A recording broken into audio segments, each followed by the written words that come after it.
तो हेलो बच्चों, आज हम पढ़ेंगे अमीबा के बारे में। बच्चों, आपने कभी न कभी अमीबा का नाम सुना होगा कि अमीबा क्या होता है। अमीबा देखिए कि अमीबा की निश्चित कोई आकृति नहीं होती है, कोई भी आकृति का हो सकता है वो, या तो वो राउंड शेप के अंदर होगा या फिर उसके बाहर वो कूटपाद से निकले हो सकते हैं। जैसे मैंने आपके सामने एक ये डायग्राम बनाया, इसके अंदर देखिए कि इसकी आकृति निश्चित नहीं है, ये अपनी शेप जब चाहे तब बदल सकता है। ठीक है, ये इस शेप का हो सकता है, बाहर ये उभार निकले हुए हो सकते हैं, मतलब कि ये अपनी कोई निश्चित आकृति नहीं रखता है। तो हम अमीबा के बारे में पढ़ेंगे और दूसरा पढ़ेंगे बच्चों पैरामीशियम के बारे में। किसके बारे में पढ़ेंगे? पैरामीशियम के बारे में। तो चलिए, ये आपका और अपना प्यारा सा यूट्यूब चैनल, और आज हम पढ़ेंगे पैरामीशियम और अमीबा के बारे में। ठीक है, तो देखिए अमीबा जो होता है बच्चों, ये जो बाहर आपको ये जो झिल्ली सी दिखाई दे रही है या बाहर एक आपको ये भित्ति दिखाई दे रही है, इसको बोलते हैं सेल वॉल या फिर कोशिका झिल्ली। इसको क्या बोलेंगे? कोशिका झिल्ली। ठीक है, और इस कोशिका झिल्ली के अंदर एक द्रव भरा रहता है, क्योंकि इसके अंदर अंग तो पाए नहीं जाते। अंग इसलिए नहीं पाए जाते क्योंकि ये एक आद्य प्रकार का जीव है, ये कोई बड़ा नहीं होता है जीव, ये एकदम ही छोटा जीव होता है, लगभग 1 या 2 mm के पास में, 1 या 2 mm इसका आकार होता है। ठीक है, ये कोई हमको ये ऐसे नगन आंखों से दिखाई नहीं दे सकता। ठीक है, तो इसकी आकृति है वो निश्चित नहीं होती है। तो ये बाहर जो है वो कोशिका झिल्ली हो गई, और ये जो आद्य जीव होते हैं इनको रखा जाता है प्रोटोजोआ संघ के अंदर। किसके अंदर रखा जाता है? प्रोटोजोआ संघ के अंदर। ठीक है, इस कोशिका झिल्ली के अंदर जो ये फ्लूइड भरा रहता है, इसको बोलते हैं बच्चों, इसको बोलते हैं कोशिका द्रव्य। क्या बोलते हैं? कोशिका द्रव्य। ये भी 2 प्रकार का होता है, एक तो जो थोड़ा अंदर की ओर रहता है, यानी कि मध्य की ओर जो द्रव रहता है, इसको तो बोलते हैं एंडोप्लाज्म। इसको क्या बोलते हैं? एंडोप्लाज्म। ठीक है, और एक द्रव बाहर की ओर पाया जाता है झिल्ली के पास में। ठीक है, एक द्रव बाहर की ओर इस झिल्ली के नजदीक पाया जाता है, इसको बोलते हैं बच्चों एक्टोप्लाज्म। इसको क्या बोलते हैं?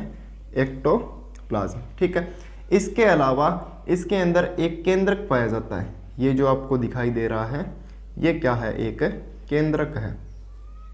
तो इस केंद्रक को क्या बोलते हैं? न्यूक्लियस, या हिंदी में केंद्रक ही बोलते हैं इसको। ठीक है, इसके अलावा आपको ये बाहर जो उभार से दिखाई दे रहे हैं, बाहर ये जो उभार से दिखाई दे रहे हैं, इनको बोलते हैं बच्चों कूटपाद या शूडोपोड।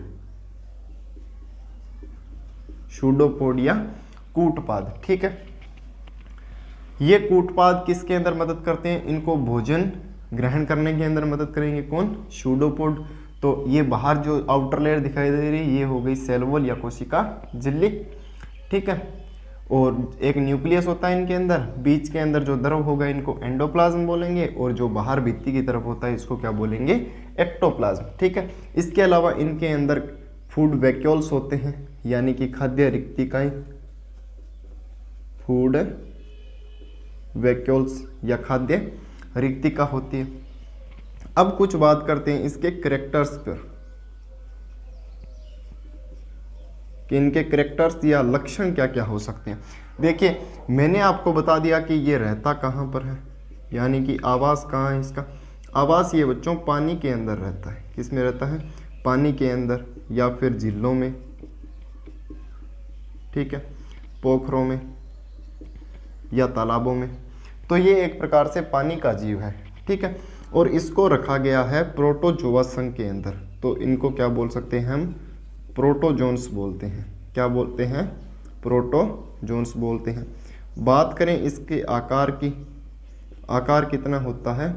1 से 2 mm होता है, बहुत छोटा आकार होता है इनका, 1 से 2 mm। उसके बाद में बात करें कि इनके अंदर एक न्यूक्लियस पाया जाता है, और एक्टोप्लाज्म भी है, और एंडोप्लाज्म भी पाया जाता है। एक्टोप्लाज्म बाहर की ओर और एंडोप्लाज्म अंदर की ओर। इसके अलावा इनके अंदर रसधानियाँ पाई जाती है। क्या पाई जाती है? रसधानी भी पाई जाती है। ठीक है। अब अगर इसको जनन करना हो तो जनन के अंदर जनन होता है बच्चों इनमें न्यूक्लियस से या फिर केंद्रक से इनके अंदर जनन होता है। जन देखिए किस प्रकार से होगा, जब इनके अंदर जनन की जो अवस्था आएगी उसके अंदर ये केंद्रक है, वो केंद्रक दो भागों के अंदर टूट जाएगा, यानी कि एक केंद्रक और ये एक केंद्रक बीच में से टूटकर दो भागों में टूट जाएगा। और इनके अंदर जो ये बीच में आप कोशिका द्रव्य देख रहे हो, इसके मध्य एक खांच बन जाएगी। खांच बनकर ये दो टुकड़ों के अंदर डिवाइड हो जाएंगे और एक अमीबा से दो अमीबा का निर्माण हो जाएगा। इस प्रकार से इनके अंदर जनन होता है। तो ये तो बात हुई अमीबा के करैक्टर्स पर कि अमीबा कैसा दिखता है, उनके अंदर क्या क्या करैक्टर्स होते हैं। अब बात करते हैं कि ये भोजन कैसे ग्रहण करता है। देखिए बहुत ही बढ़िया तरीके से इसके अंदर प्रोसेस पाई जाती है भोजन को ग्रहण करने की। वैसे तो अपनी तरह ही भोजन ग्रहण करता है, हम भोजन को अंदर लेते हैं और शरीर के अंदर अपना पाचन होता है भोजन का। उसी प्रकार से ये जो अमीबा होते हैं ये भी भोजन को सीधा अपने शरीर के अंदर ही लेते हैं। अंदर लेने के बाद में इनके अंदर ये जो रसदानियाँ वगैरह पाई जाती है या फिर पाचक एंजाइम्स जो होते हैं वो इस भोजन को पचाने का कार्य करते हैं। वो क्या करेंगे? इस भोजन को पचाने का कार्य। तो देखिए ये किस प्रकार से ग्रहण करेगा भोजन। मान लीजिए कि ये एक अमीबा है और ये कोई भी खाद्य पदार्थ है। ये क्या है? मान लीजिए खाद्य पदार्थ है। ठीक है। अब जैसे ही अमीबा को खाद्य पदार्थ दिखा, अब देखिए ये ऐसा नहीं है कि खाद्य पदार्थ का इतना बड़ा टुकड़ा होगा, इतना बड़ा नहीं होगा, कोई छोटा एकदम ही। ये अपने से छोटे जीवों को खाते हैं, अपने से छोटे जीव, जैसे एकदम कोई भी सूक्ष्म जो जीवाणु बैक्टीरिया वगैरह हो गई या फिर एकदम बिल्कुल छोटा टुकड़ा भोजन का, ठीक है, उनको ये खाते हैं। तो इनको जैसे ही भोजन दिखेगा, भोजन की ये संपर्क में आएंगे, इनको ऐसा मतलब एहसास होगा इनको कि यहाँ पर भोजन है। तो ये भोजन को क्या करेंगे? ये बाहर मैंने आपको क्या बताया था, ये कूटपाद पाए जाते हैं इनके। ये क्या पाए जाते हैं? कूटपाद पाए जाते हैं। ये जो कूटपाद है इस भोजन को बाहर से घेर लेंगे। इस प्रकार से इनके अंदर ये मान लीजिए दो कूटपाद है और इनके बीच में ये भोजन आया जैसे। अब इस भोजन को क्या करेंगे? ये इस प्रकार से घेर लेंगे भोजन को। भोजन को घेरने के बाद में क्या करेंगे? यहाँ पर एक अब रिक्तिका बन जाएगी। क्या बन जाएगी? एक रिक्तिका बन जाएगी। देखिए आप प्रोसेस में आप साथ साथ में लिख लेना। जैसे ये मान लीजिए अमीबा है। अमीबा क्या करेगा? जैसे ही भोजन के संपर्क में आएगा तो ये जो कूटपाद हैं, कूटपाद भोजन को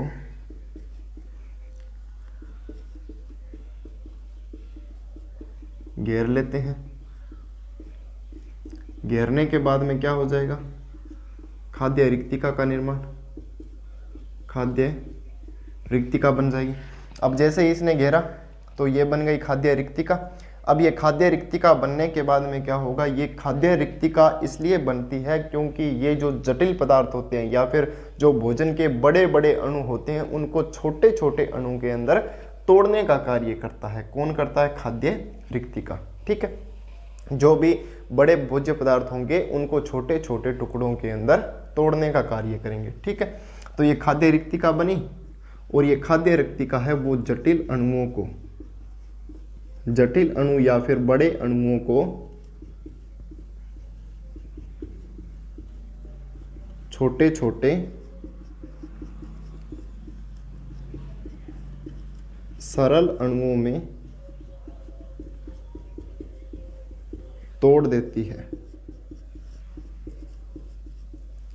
ठीक है। अब ये जो बड़े बड़े अणु हैं वो छोटे छोटे अणुओं के अंदर टूट जाएंगे और इसने खाद्य रिक्तिका का निर्माण हुआ। ये जो कूटपाद है वो आपस के अंदर मिल जाएंगे तो भोजन है वो डायरेक्ट इस शरीर के अंदर आ जाएगा। देखिए ये यहाँ पर भोजन रहा, खाद्य रिक्तिका बनी, खाद्य रिक्तिका के बाद में ये भोजन है वो अमीबा के शरीर के अंदर आ गया। अब अंदर आने के बाद में इसमें जो ये जो पाचक रस या फिर एंजाइम्स रसदानियाँ होती है ये इस भोजन को छोटे छोटे टुकड़ों के अंदर तोड़कर और आगे पचाने का कार्य करती है। ठीक है। अब ये जो भोजन है वो ये भोजन है उसका पाचन हो जाएगा। ठीक है।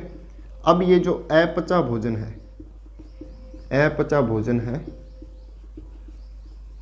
अपचा भोजन है वो ये जो बाहर आपको आउटर लेयर दिखाई दे रही है, तो ये अपचा भोजन बाहर की ओर गति करेगा। किधर गति करेगा? बाहर की ओर। बाहर की ओर क्यों गति करेगा? क्योंकि ये जो अपशिष्ट पदार्थ है वो शरीर से बाहर जाने की कोशिश करेंगे, तो ये बाहर जो यहाँ पर आउटर लेयर के अंदर ये जमा हो जाएंगे। ठीक है, आउटर लेयर के अंदर जमा होने के बाद में ये शरीर से बाहर निष्कासित कर दिए जाएंगे। ठीक है, शरीर से बाहर क्या कर दिए जाएंगे? निष्कासित कर दिए जाएंगे। तो अपचा भोजन बाहर झिल्ली की तरफ गति करता है, बाहर झिल्ली की तरफ गति करता है। गति करने के बाद में शरीर से बाहर निकल जाता है। ठीक है, गति करने के बाद में ये शरीर से बाहर निकल जाएगा। तो मैंने आपको अमीबा के बारे में बताया कि अमीबा के कैरेक्टर्स क्या होते हैं, अमीबा भोजन किस प्रकार से ग्रहण करेगा। तो अमीबा के अंदर भोजन की व्यवस्था अंतः ग्रहण जैसी पाई जाती है। ये अपना भोजन शरीर के अंदर लेकर उसके बाद में इसका पाचन करता है। मैंने आपको प्रोसेस बताई।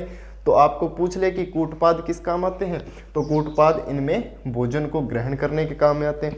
और किस काम आते हैं? इनके गति के अंदर काम आते हैं। गति भी ये इस प्रकार से करेंगे कि एक कूटपाद है वो बाहर की ओर इस प्रकार से एक उभार बनाएगा, उसके बाद में पीछे के जो कूटपाद है वो इस गति के कारण आगे चले जाएंगे, और फिर ये कूटपाद इस प्रकार से एक प्रोसेस पूरा चलता रहेगा। तो इनके कूटपाद है वो गति के अंदर सहायता करते हैं और इनमें भोजन ग्रहण करने की सहायता करते हैं।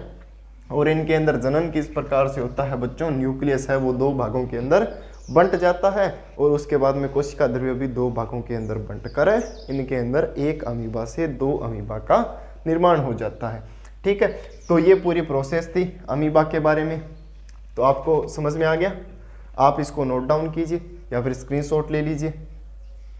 ठीक है, स्क्रीनशॉट ले लिया आपने? तो चलिए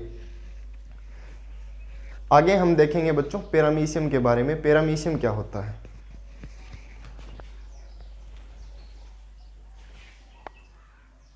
चलिए आगे देखते हैं हम पैरामीशियम के बारे में। ठीक है, पैरामीशियम का ये डायग्राम है। ये बच्चों माइक्रोस्कोपल डायग्राम है, लेकिन इसका आकार जो होता है वो बहुत ही छोटे आकार होता है। कितना आकार होता है इसका? 0.3 mm आकार का होता है। कितना आकार होगा इसका? 0.3 mm, यानी कि अमीबा से भी छोटा आकार होता है किसका? पैरामीशियम का। और ये बेलनाकार आकार का होता है। किसका? बेलनाकार। जैसे ये आपको ये मार्कर दिखाई दे रहा है, ये कैसा है? बेलनाकार। इसी प्रकार से ये बेलनाकार होता है, लेकिन ऊपर से कैसा दिखाई देता है अपने को? स्लीपर शेप्ड, यानी कि चप्पल के आकार का। ठीक है, बात करें इसके आवास की, तो ये गंदे पानी के अंदर या फिर समुद्र के अंदर, पोखरों में, तालाबों में देखने को अपने को मिलता है। सिर्फ किसके अंदर? पानी के अंदर देखने को मिलता है। ठीक है, ये जो पैरामीशियम है इसके बाहर ये जो आपको कांटेनुमा संरचनाएं दिखाई दे रही है, ये जो कांटेनुमा संरचना है इनको बोलते हैं बच्चों सीलिया। क्या बोलते हैं इनको? सीलिया। ठीक है, इनको सीलिया बोलते हैं। ये सीलिया क्या काम करते हैं? सीलिया कार्य करते हैं गति के अंदर। तो गति के अंदर सहायता कौन करेंगे? सीलिया। ठीक है, ये सीलिया के अंदर लगातार गति होती रहती है, जिससे कि ये जो पैरामीशियम है इसको तैरने के अंदर सहायता मिलती है। ठीक है, ये जो समझ में आया? तैरने के अंदर सहायता मिलेगी। इसके अलावा इसके अंदर कोई भी अंग देखने को नहीं मिलते। क्यों? क्योंकि ये तो प्रोटोजोन्स है। प्रोटोजोन्स के अंदर अंग डेवलपमेंट नहीं होते हैं। तो इसके अंदर कोशिका द्रव्य देखने को मिलेगा। ठीक है, और कोशिका द्रव्य जो झिल्ली की या बाहर की तरफ जो कोशिका द्रव्य होता है उसको बोलते हैं एक्टोप्लाज्म। क्या बोलते हैं? एक्टोप्लाज्म। एक्टो का अर्थ यानी कि बाहर की ओर, और प्लाज्म यानी कि द्रव्य। ठीक है, तो इसको बोलेंगे एक्टोप्लाज्म। और अंदर की तरफ जो द्रव भरा रहता है इसको बोलते हैं एंडोप्लाज्म। इसको क्या बोलते हैं? एंडोप्लाज्म। ठीक है, इसके अलावा इसके अंदर 2 केंद्रक देखने को मिलते हैं। एक तो बड़ा केंद्रक होता है और एक होता है छोटा केंद्रक। ठीक है, जो बड़ा केंद्रक होता है इसको, बड़े को क्या बोलते हैं इंग्लिश के अंदर? मैक्रो। तो बड़ा होगा इसको बोलेंगे मैक्रोन्यूक्लियस। और एक छोटा केंद्रक पाया जाता है जिसको बोलते हैं बच्चों माइक्रोन्यूक्लियस। क्या बोलते हैं इसको? माइक्रोन्यूक्लियस। ठीक है, भोजन ग्रहण करने के लिए एक गुहा पाई जाती है, इसको बोलेंगे ओरल ग्रूव। क्या बोलेंगे इसको? Oral groove. ठीक है, ओरल ग्रूव के पीछे एक कैविटी पाई जाती है। ठीक है, और इसके अलावा इसके अंदर ये जो डॉट डॉट संरचना दिखाई दे रही है आपको, ये गोलाकार संरचना, इसको बोलते हैं रिक्तिका। क्या बोलते हैं? रिक्तिका, या इनको बोलते हैं रसधानियाँ या फूड वैक्यूल्स। ठीक है, ये किसका कार्य करती है? ये भोजन को पचाने का कार्य करती है। इसके अंदर से एंजाइम्स या और जो द्रव्य होता है वो सीक्रेट होता है, तो इसको क्या बोलते हैं हम? Food vacuoles. ठीक है, तो मैंने आपको ये पैरामीशियम के बारे में बताया, आप इसको नोट डाउन कीजिए या फिर स्क्रीनशॉट ले लीजिए। ले लिया स्क्रीनशॉट? ठीक है बच्चों, मिलते हैं इसकी नेक्स्ट वीडियो के अंदर किसी नेक्स्ट टॉपिक के साथ।